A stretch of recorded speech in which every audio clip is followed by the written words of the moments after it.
Who am I? I sometimes go incognito for a while because I like to spend a lot of time reflecting on life. I wonder if you have heard the story of the great monk who went out for 6 months at a time and sat underneath the old Bodhi tree for hours on end. Away from all distractions, ignoring all temptations, he reached a divine understanding for all things and was finally at peace from all cravings. This, in turn, led him to peace and enlightenment, and later became known as the Buddha. Well, you see, I do something very similar that allows me to also find deep understanding and peace within. I'm not going to discuss all of my techniques just yet. You will just have to read my book when it is released to learn more. I'm not going to lie, I've done my fair share of procrastinating and binging in the past, and maybe that is why it is easy for me to connect with the universal energy that is God. Deep meditation is a part of my psychological release that helps me deal with things like PTSD and other traumas that once had a hold on my internal sense of emotions. Today, I will call this speech, Who Am I? Who is Chris Walls? Better yet, who is the Free Kid? I post a lot of content, and I'm sure by now many can tell that I do not have a filter when it comes to speaking my mind, especially when it comes to things related to integrity, selfless service, or compassion. When I was born, I would look up to people like my parents, and as I grew older, I looked up to people who had great wealth and luxurious lifestyles. Throughout life, the current education system we are brought up in were designed to convert us into followers and do not teach us about self-awareness at all. Everyone learns differently, but we are forced to learn the same way, which causes some of us to give up. Give up on life, give up on our dreams, until we fall into someone else's reality. And as a baby, you see these people walking around, and they seem to be living amazing lives, and the world is just so big. This sparks a fire in us, which gives us our first real life purpose. The purpose to move, the purpose to eat, walk, speak, and to learn. In this moment, a child puts everything they have into being like these tall creatures that they will soon call mom and dad. Then they see other children walking around and playing and talking, laughing. Before you know it, within a short period of time, they are up doing the same exact things. Later in life, we go to school where there are hundreds of kids that are seeking to find themselves. I personally have spent 25 years of my life just looking up to other people. For example, as a child, seeing the power line or cable guy out in the neighborhood streets working. I would watch diligently, consuming like a sponge, watching and learning everything, not being afraid to ask questions. As I grew older, I did the same thing while taking many different jobs. Over time, I became somewhat of a jack of all trades. To be honest, there's not too many things out there that I feel that I just can't do. Take for instance, I've done everything from rebuild cars, building houses from the ground up, designing and developing websites, apps. I've done sales, marketing, music production, and I've also had my own recording studio out of my house. And not to mention I've done a lot more, but being lost in life for 25 years with ADHD, one will tend to blindly search for purpose. Each time I learned a new trait and became more proficient, I would move on to the next one, never feeling any real attachments. I was so fascinated by the idea of how things work, so I would get involved with anything that I found fascinating at the time. Considering that I'm a visual learner, I was able to become very good at finding solutions to large problems. Many of us have had at least one teacher that helped us by pointing us in the right direction. Maybe it's because we were able to relate to them, or they simply showed us that we really do matter. In my case, it was the last teacher that I would have ever thought could reach me. Growing up with the dyslexia, I really hated reading and writing, so this was tough. Before this, I spent a lot of time drawing, so I really felt that art was my true passion. This was until I met Mrs. C, my writing teacher, who brought out something in me that I did not know existed. She showed me that my imagination was where I seemed to spend most of my time. She then encouraged me to start brainstorming and writing down my ideas, which started out rough because I am a terrible writer and speller. As I wrote down my ideas, she continued to coach me along, guiding me away from my common errors. Did I mention I also had ADHD, which did not help my dyslexia at all? She told me that I should try slowing down, using my love of art to guide me within my writing. When I did this, I began to develop an understanding for how I could use one passion to fuel the fire for the other.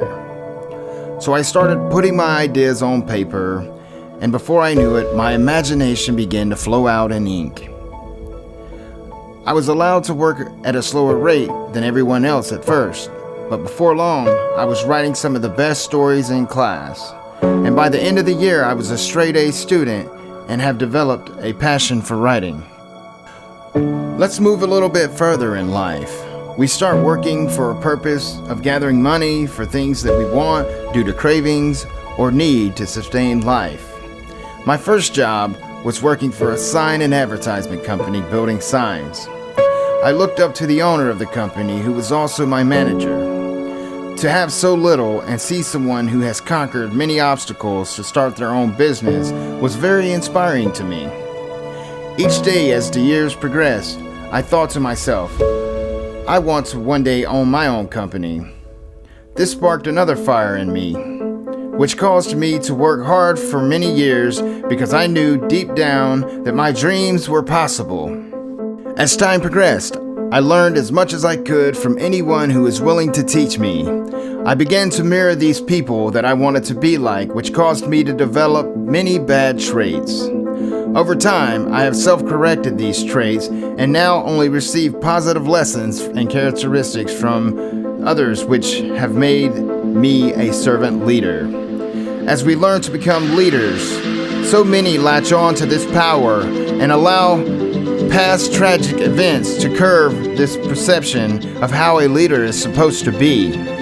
Many people are not taught that servant leaders lead by example, expressing compassion while training their replacements along the way. And as we progress within our careers, we start looking up to CEOs, presidents, and even stakeholders. At this time in my life, I started to think, I could do this. If I can't start my own business now, then I will surely climb the ladder to reach one of these positions. Sure, I could be the president of someone else's company and learn how to better run my own when it is time for me to start. The more time I spent working for these large corporations, the more my dreams seemed to be coming true. Over time, I started my family and eventually became consumed in my work, slowly forgetting about my dreams. I spent years working hard only to find out that my hard work was not helping me progress the way that I had hoped. This was because I was not working under servant leaders. My value in the field was obviously more valuable to the company than my potential growth if I were given the opportunity to thrive. What can I say? Some people only see dollar signs, while others just insecure because unknowingly they have settled in life. After my second child was born, I became depressed for a while and started feeling lost. This fueled my PTSD that developed through a life of hardship and surviving through a war. As a lead systems engineer in the tower industry, I was driving about 1,500 miles per week, site to site. On these long drives, I started listening to audiobooks that seemed to be helping me change my perception. I listened to books like Psycho-Cybernetics, Think and Grow Rich, and other titles written by Les Brown, Zig Ziglar, and many others. Hours on top of hours of consuming such positivity, I finally came across a book called Finding My Virginity by Richard Branson. Listening to his story unlocked something that I had lost track of. Listening to him talk about how he was able to overcome many of the same obstacles that I faced in life and was told growing up that they were disabilities. The day that I finished his book, I sat down at my hotel desk and decided to write him an email, knowing that it would probably never reach him. I started writing and then something happened. It was like a weight was lifted off of my shoulders. It started with 1 page and then 2. And the next thing I knew, 9 hours had passed and I was sitting behind a 29,000-word biography.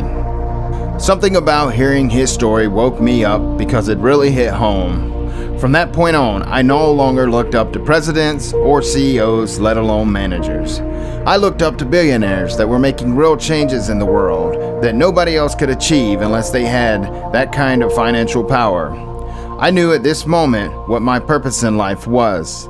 I developed tunnel vision of what I was supposed to do. I had finally found my macro purpose.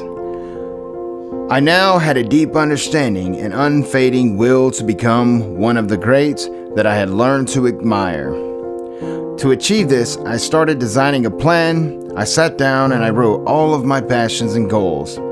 I began to combine different techniques that I had learned from many of the books that I had read or listened to. I now understood the power of consumption, and by using Buddhist teachings and values from great books like the Bible, I slowly began to see life in a different light. It was phenomenal. I had successfully changed my paradigm and completely reprogrammed my brain, eliminating the demons of craving, and no longer had a need for the approval or sense of attention that stemmed from previous addictions derived from suffering.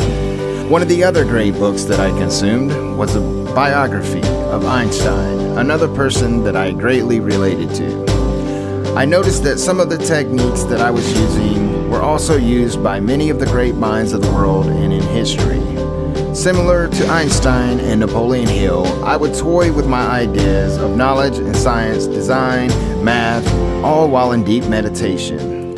Many are unaware that Einstein was not very educated based on the ratings of society for his time. His story told that he would not conduct any experiments or even begin to write down his ideas in theory until he had mastered them in his mind first. He would conduct simulations for theories while in deep meditative state that eventually led him to the theory of relativity. Napoleon Hill also did this while creating his empire. In his head, he would create different characters to handle different tasks, which eventually led him to great success. I practice daily, combining my skills in deep thought, and feel that I am very close to solving one of the world's biggest problems and potentially saving mankind from extinction one day. I can't think of a more noble divine purpose in life than devoting my life to finding a major solution that will benefit all human beings. One of the concepts that I came up with through extensive research combined with deep meditation experimenting is how to create an artificial atmosphere. My goal is to create a system that not only performs as photosynthesis, purifies the air, but in its way creates an unlimited source of free energy. You see, there are some billionaires that are driven to go to space, some even want to go to Mars, while others just want to be filthy rich. Regardless of purpose, I know that there are some greats among us that want to make our planet a better place and give us more options for the future. When I realized my purpose, I saw what I like to believe to be a projection of the future. It felt as if I had tapped into a higher power that was willing it to be so. But let's face it, a project like this is going to sour some people, and a lot of people aren't going to want to see this kind of system come to light, because it will eliminate dependencies, taking away from their profits.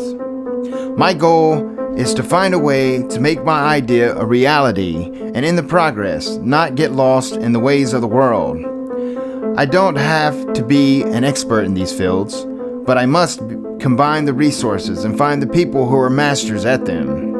Once they are brought together, I will have a masterminds team that can achieve anything. Every day I focus on becoming a better person. I practice new-found techniques, and I also come up with my own to help me change my neuroplasticity. I use sensible sensations along with meditation and different ranges of binary frequencies to maximize my potential.